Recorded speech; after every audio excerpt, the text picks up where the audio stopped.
Je suis allé où ils vont tout le monde. Je suis allé au Wikipédia voir ce que c'est l'intelligence Wikipédia. Quand on parle d'intelligence, on trouve l'humain, on trouve être vivant, pas seulement humain, on trouve l'automate, même dans la définition, c'est-à-dire l'automate indépendant qui apprend, ça fait partie aussi de l'intelligence. On trouve l'environnement, s'adapter à l'environnement, on trouve les capacités cognitives de l'homme.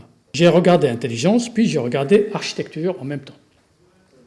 Dans l'architecture, j'ai trouvé art, technique, espace, artefact, connaissance, complexité. Toujours les deux, il y a des systèmes complexes dans les deux, dans l'intelligence et l'architecture. Alors j'ai creusé les deux, disons, qu'est-ce qu'il y a de commun entre intelligence et architecture. Alors le premier point commun, c'est on est en train de traiter dans des contextes complexes. Soit en architecture, on parle de systèmes complexes, c'est la complexité dans la conception, dans la décision, ou l'intelligence, il s'intéresse au système complexe qui est l'environnement et l'adaptation à l'environnement. Donc le deuxième point commun, naturellement, c'est l'environnement. L'intelligence dans un environnement et l'architecture se développe dans un environnement. Ce qui est étonnant, c'est que le mot connaissance apparaît dans la définition de l'architecture plus que dans l'intelligence. Dans l'intelligence, on trouve le mot information. Donc c'est un troisième point commun. Il y a un quatrième point commun que ni l'intelligence ni l'architecture ne parlent pas explicitement du corps humain ou animal ou du corps machinal. On ne parle pas du corps, l'aspect physique. Et c'est étonnant parce que, surtout en architecture, il le traite beaucoup, je reviendrai là-dessus tout à l'heure, mais on n'en parle pas dans les définitions. Aussi, dans les définitions des deux éléments, on ne parle pas de la communication. Et dans la définition de l'architecture et de l'intelligence, on ne parle pas de temps. Alors que la communication, c'est une révolution, on vit une révolution de communication, et on est dans une panique totale dans la gestion du temps. Cette présentation, elle part de deux hypothèses. La première hypothèse, une chose est dite intelligente quand on la juge intelligente. C'est-à-dire qu'il faut un humain qui juge que c'est intelligent. Et quand est-ce qu'on juge intelligent? Quand tu as un protocole de communication ou d'interaction intelligente. Donc, l'intelligence elle est de plus en plus dans la communication entre deux objets communicants intelligents, ce qui est appelé Internet of Things, IoT, ou ça peut être aussi entre interaction homme-machine ou entre deux humains qui communiquent par des outils, ce qu'on appelle communication médiatisée, ce qu'on fait par Facebook, par WhatsApp, par LinkedIn et compagnie. La deuxième hypothèse, qui m'intrigue aussi, que l'architecture, l'objet architectural, c'est celui qui résiste le plus aux mutations. Il ne change pas. La maison, le bureau, l'espace ne changent pas. L'architecture, on apprend l'architecture dans les ateliers des grands maîtres. Donc l'architecture il a une approche métier, et surtout le transfert de connaissances et de savoir-faire architectural. Et ainsi, l'objet architectural était perçu, et il est toujours un peu perçu, comme un objet artistico-technique. Il n'y avait pas de méthode standardisée, formalisée, comment concevoir un projet d'architecture. Et dans les années 70, on a vu que c'était c'était possible d'accès à l'ordinateur, et on a commencé à s'intéresser au numérique. Et la première expérience, c'est sur les outils numériques de conception. On s'intéressait à la modélisation et la représentation 2D et 3D. Puis, avec ça, on a trouvé qu'il y avait un problème de saisie de données important. On s'est intéressé à la gestion des données. Et à l'acquisition des données, la notion de base de données a émergé. Et le fait qu'on a des bases de données plus ou moins flexibles, on a été plus que la modélisation pour s'intéresser à la visualisation. Ça sont des expériences qu'on appelle d'intelligence dans le domaine de l'architecture. Et c'est toujours dans les années 80, on est parti de la visualisation de ces bases de données, puis on s'est dit pourquoi on ne peut pas s'intéresser à l'acquisition des connaissances et de savoir-faire. On a vu les expériences en système expert et intelligence artificielle. Dans tout ça, il y avait quelque chose qui s'appelle la domotique. La domotique, pourquoi j'en parle? Parce que la domotique, c'était le premier qui parlait d'intelligent, objet intelligent. Jusqu'à maintenant, avec tout ce que je viens de raconter, méthode, représentation, ainsi, on parlait des outils d'assistance. c'est l'ordinateur qui est intelligent et on va utiliser pour assister le concepteur. Mais l'objet lui-même n'était pas intelligent. C'est la domotique qui a première idée de donner de l'intelligence à l'objet en architecture. La domotique et les bases de données et compagnie et l'intelligence artificielle, l'usage de la machine s'est développé et on a vu aussi des travaux en interface homme-machine et interface multimodale, utiliser le geste, utiliser la voix et utiliser les cris. Et c'était aussi une des expériences en intelligence et architecture. Puis, grâce à ça, on a vu développer, et ça se développe toujours, la conception collaborative et le studio virtuel, ce qu'on appelle aujourd'hui. Puis, la dernière expérience d'intelligence qu'on voit, c'est le BIM. Alors, troisième constat, comme je viens de le dire, on s'intéressait toujours à l'intelligence instrumentale que communicante. On voulait faire des outils intelligents au service des ingénieurs, des architectes. Donc, l'intelligence, il ciblait les acteurs de la conception, de la gestion, de la maintenance, de l'objet architectural. Il était pour eux. Je leur donne des outils, mais l'objet architectural n'a pas été influencé. Je fais l'architecture à l'ancienne, mais avec des outils intelligents. Les outils intelligents en calcul de structure, ils ont permis de faire des formes beaucoup plus riches.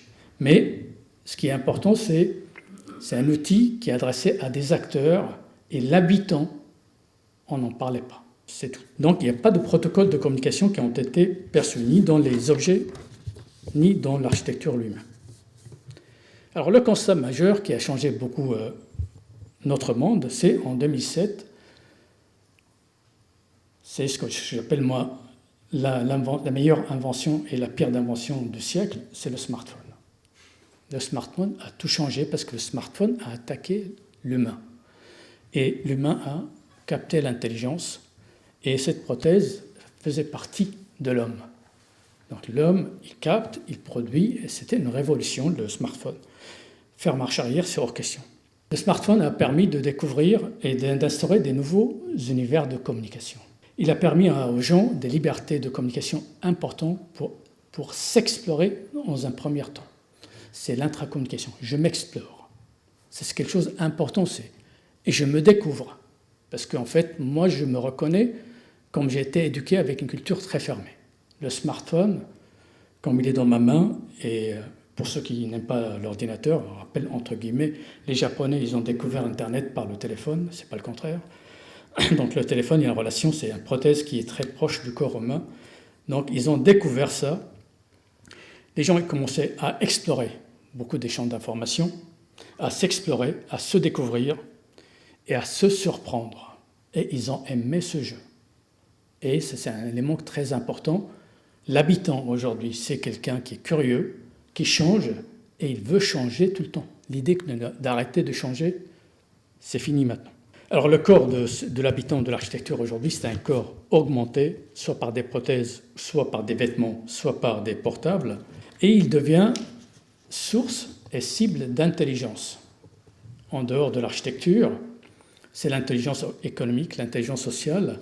Elle vient en communiquant avec l'humain, porteur de téléphone et qui fait des transactions sur le téléphone. Et les outils actuels aujourd'hui sont personnalisables, donc quelque chose d'assez important. Pourquoi il prend en main l'humain le contrôle de l'information? Parce qu'ils sont personnalisables, et il y a la notion d'individuation qui a repris force après avoir une période. Donc il y a un individu qui se développe, mais il ne se développe pas tout seul, ce qui est un peu étonnant et fascinant aujourd'hui avec la technologie. Il est tellement lié à la société, à la collectivité, à la communauté, et on a trouvé beaucoup d'applications d'intelligence collective et compagnie qui se développent aujourd'hui. Et les réseaux sociaux, et j'en passe aussi. L'habitant de l'architecture, ou monsieur tout le monde, ou madame tout le monde, il fait l'information, il fait la communication, il participe aux décisions et il pratique beaucoup d'échanges socioculturels et socio-économiques. Et dans tout ça, je me pose la question, où est l'architecture? Quand je rentre chez moi, ça n'a rien changé. Et quand je rentre chez moi, je n'ai pas envie que ça change. Et je m'étonne, ça m'intrigue que ça ne change pas. Ce n'est pas possible, il ne va pas rester comme ça. Il faut repenser l'architecture, repenser sans remettre en cause, et repenser la conception architecturale. Alors l'enveloppe, toutes ces transactions humaines aujourd'hui, se développe dans un espace. L'espace est souvent numérique, un peu hybride, mais numérique. Et ce qui est étonnant, que l'espace de transaction évolue en permanence. Tout le temps, il y a des changements. L'espace, on a vu tout à l'heure comment on gère l'Internet et les réseaux, et on fait des applications de recherche opérationnelle ou autres pour trouver l'information la plus importante. L'industrie de la nouvelle technologie par rapport à l'industrie du bâtiment, de l'architecture, ils ont saisi que quelque chose d'assez important dans la prise en compte de l'humain dans la conception de leurs produits. Pour eux, ils ont pris en compte que l'humain est un individu indépendant qui a ses propres identités numériques ou autres. Il faut le prendre dans ses évolutions imprévisibles et imperceptibles. Ici, donc, la philosophie de leur conception, je travaille pour quelqu'un indépendant, je suis incapable de le définir aujourd'hui, ni le percevoir, parce que lui est en train de se chercher. Donc on a fait des outils avec lesquels l'utilisateur de nouvelles technologies, il coopère, comme on l'a vu avec OpenStreetMap, c'est la même philosophie, mais de manière un peu différente dans la conception. On offre beaucoup de services gratuits pour qu'il réagisse, coopère, il co-construit avec le concepteur de l'outil son identité et son espace et sa perception. Et c'est comme ça qu'ils ont su capter, fidéliser, et surtout, je finis par ça, et se faire habiter par leur utilisateur. Et je me demande aujourd'hui, est-ce que l'objet architecture sait si l'habitant l'habite vraiment? Parce que quand je suis dans l'espace et je suis dans mon téléphone, je ne suis plus dans l'espace, je suis ailleurs. C'est bien un abri. C'est vrai, ce qui est offre aujourd'hui, c'est la sécurité. On a parlé beaucoup de sécurité, de la protection. On est surchargé cognitivement, on rentre à la maison, on est tranquille un petit peu, mais on ne vit plus dans la maison comme on vivait avant. Il y a une fracture entre l'habitant et la maison. On voit beaucoup de caricatures, c'est pas faux. Tout le monde est sur son lit ou sur le canapé avec sa machine. La connexion avec l'espace est quasi absente. Et quand on est fatigué, on quitte la maison. Et là, ce sont des questions qui nous intéressent, sur lesquelles on travaille. Et j'avais encore quelque chose à faire, mais je l'essaye pour la prochaine fois.